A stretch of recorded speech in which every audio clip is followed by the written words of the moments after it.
Hi, I'm Drew. What I wanted to talk about today is decision making. So I've been involved in a lot of professional decision making processes. Some of those are after the fact, some of them are before the fact, so you end up with a lot of really technical processes that look at ways to make decisions, ways to analyze decisions, ways to work out what's gone wrong, where and how. I honestly think that there's a level of detail which is needed for engineering activities, for that type of stuff, that probably isn't needed for most decision-making processes, but the basis of them is actually really powerful and very useful for a lot of people. So what I thought I might do is actually just talk about the basics, like the rudimentary ways of looking at the types of decisions people make.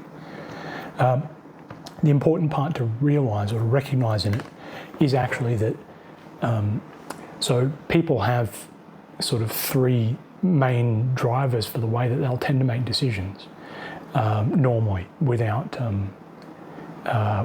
sort of taking that step back and reviewing them more academically.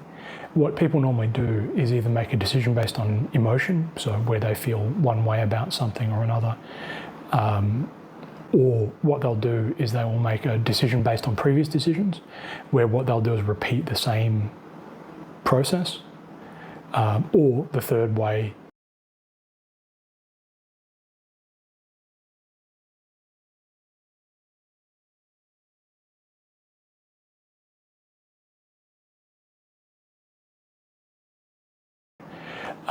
it's not necessarily that any of those are inherently bad ways of doing it. I mean, it's an evolutionary response. It's the way we've always done it.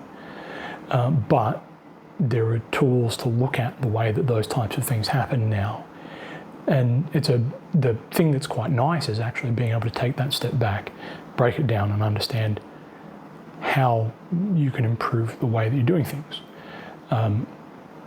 In the case of this type of stuff, it's good to think about it in terms of there are sort of really two types of category in two ways. So you've got relatively simple decisions and relatively complex decisions. And you've got decisions that you need to make right now and decisions that you've got plenty of time to make. And when you break it down into that, it actually helps you to think about it because each of those needs their own strategy. So if we write that down, so effectively what we do is we just create ourselves a little matrix and we say complex, simple, and then quick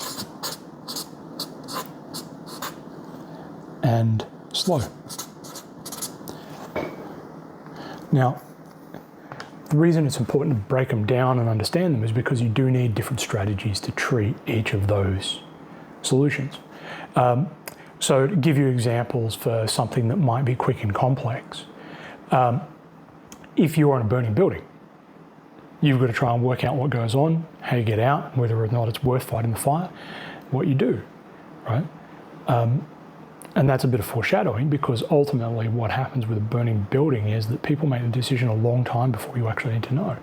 And the reason they've done that is basically because they've said, okay, this is complex. We don't expect people to know what the answer is. So we'll game it out, work out what that is, and what we'll then do is actually work our way through what we can put in place so we can train people on no. So the other ones that you'll tend to see is where you've got to make quick, simple decisions. Now, quick, simple decisions are things like driving. So,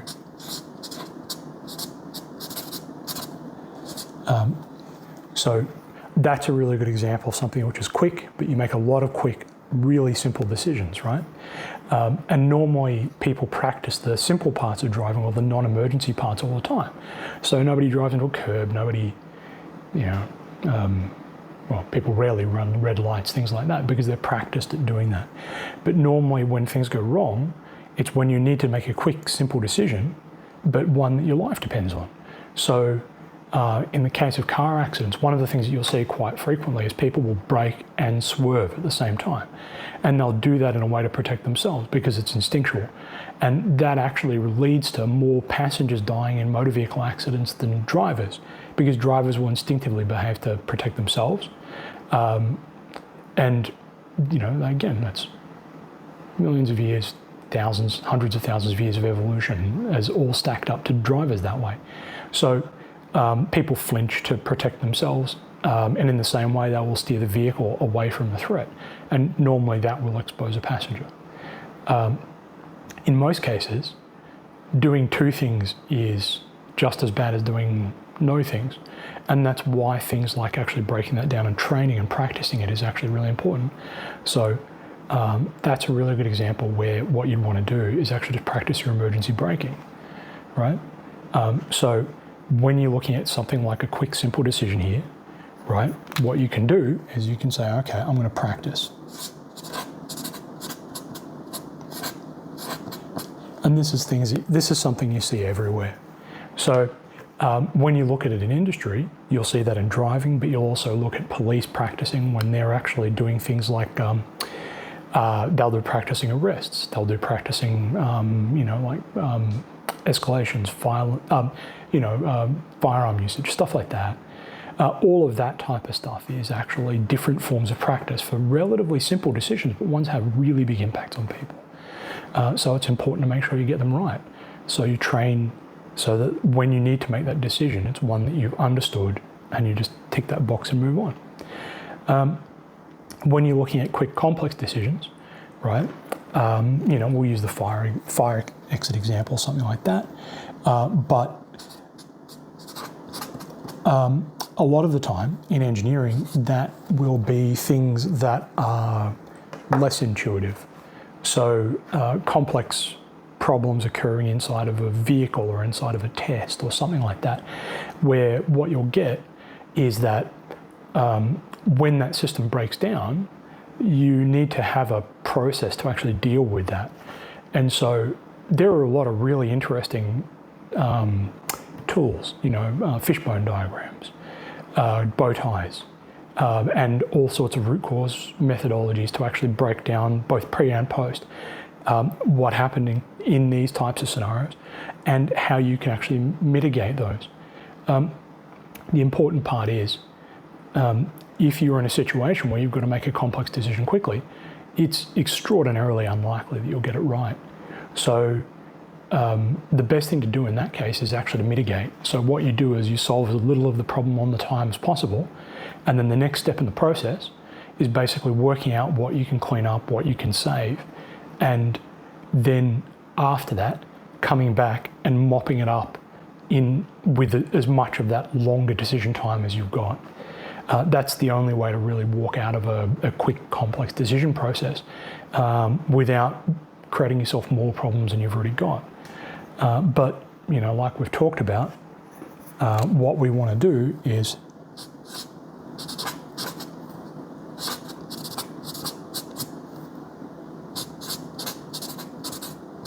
we want to preempt and plan complex decisions, because if we don't preempt them, then we can't, we need to make them at the time. If we preempt a complex decision, then it actually becomes something that's complex that we can make a decision on in slow time. We've got all the time in the world if it hasn't happened yet. So if you take the fire analogy again, if you talk about places that buildings can start fires, if you talk about storing certain things next to each other, don't put your jerry cans full of petrol next to your winter timber collection or something like that. That type of logic and understanding that, this is the closest door to my bedroom, this is where the smoke alarms will go off, these are where my car keys are, so that I can get out of the house if I have a fire and I can call somebody, where's my phone, all those types of things. Those are all really important things just to think through before you end up in a situation where you're trying to work out how to leave your house while it's full of smoke.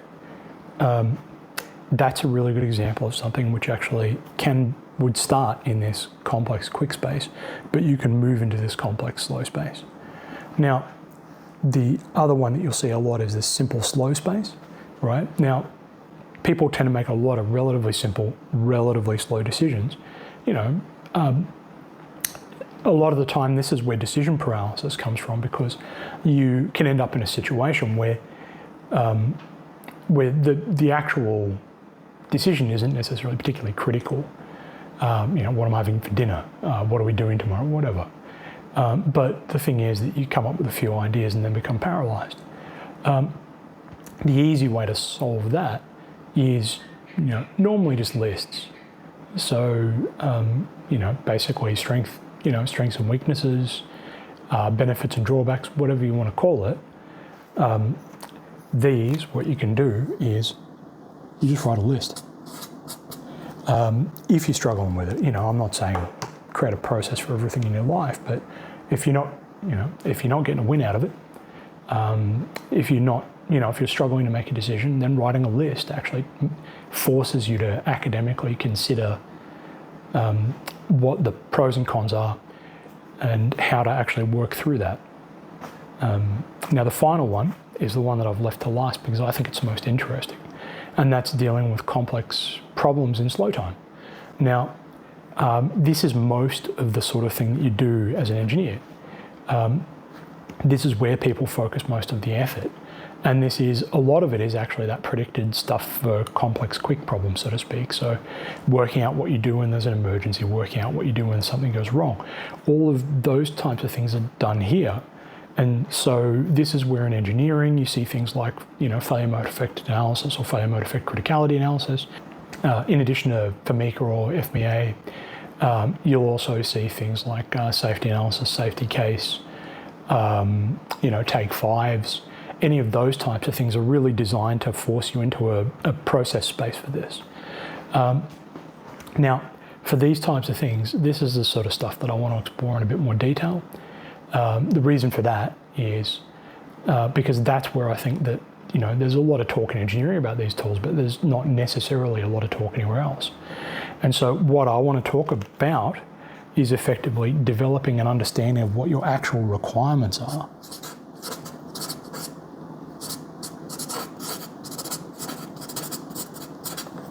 Like leaving enough space to write requirements. But what your requirements are and actually what your criteria for success are,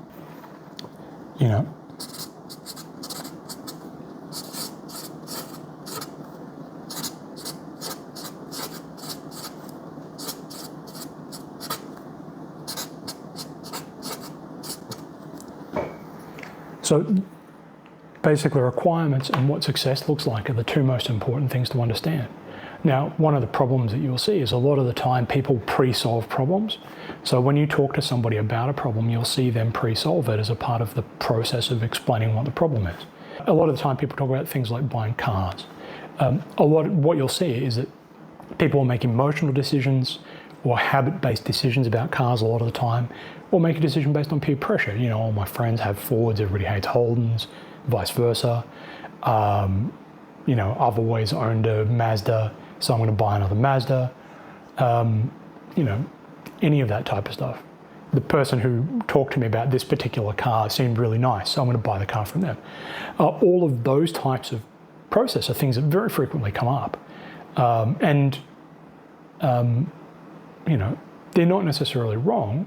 If all your friends own Fords, then probably if something goes wrong, they'll be able to tell you something about how to fix it. They'll be able to tell you if they've got problems.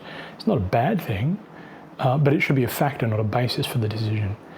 Same thing for if somebody, if you have a good experience with somebody in a dealership. If a dealership is full of people that you trust, like you go there, see them a few times, and you build a relationship with them, then that is a good reason to make a decision, but it's not the only reason. Having trustworthy people to deal with is important. What we'll do is talk briefly about requirements, I guess. So I'll go through this in a lot more detail in maybe another video, but the idea here is just to understand that when you look at a requirement, a lot of the people pre-solve requirements, so they try to solutioneer as a part of understanding what the requirement actually is. And the reason that can be a problem is because you'll see people say, I drive to the city every day, therefore I need this car for good fuel economy. But the simple answer is, if you go to the city every day, can you catch the train?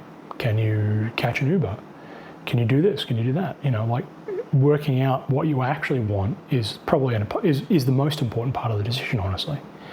So understanding that you actually don't want to drive to the city every day, but you need to travel to the city every day and home from the city for work is what you actually want to do. You know, maybe the solution's actually changing jobs. Might save you more money than you actually save with a car, but that's why understanding what your requirements are is important, because it may turn out that changing jobs saves you $20,000 and you all of a sudden can afford to, I don't know, live without a car, catch an Uber occasionally, whatever. You also end up in the space where you know, a lot of people do things like buy dual cab utes because that seems to be a default option, and then they end up overloading them because they've got to take a lot of tools to work. So you end up in a situation where you need to carry 1.5 tons of stuff. If you buy a dual cab ute, which has a 900 kilo payload, you overload it or run out of space or something, you know, things go wrong. Working out what you want to carry means that you can then turn back and you go, actually I need 1.5 tons, or I need something that has the capacity to store 3 or 4 or 5 meters of length in it. Therefore, I actually need to go to a small truck.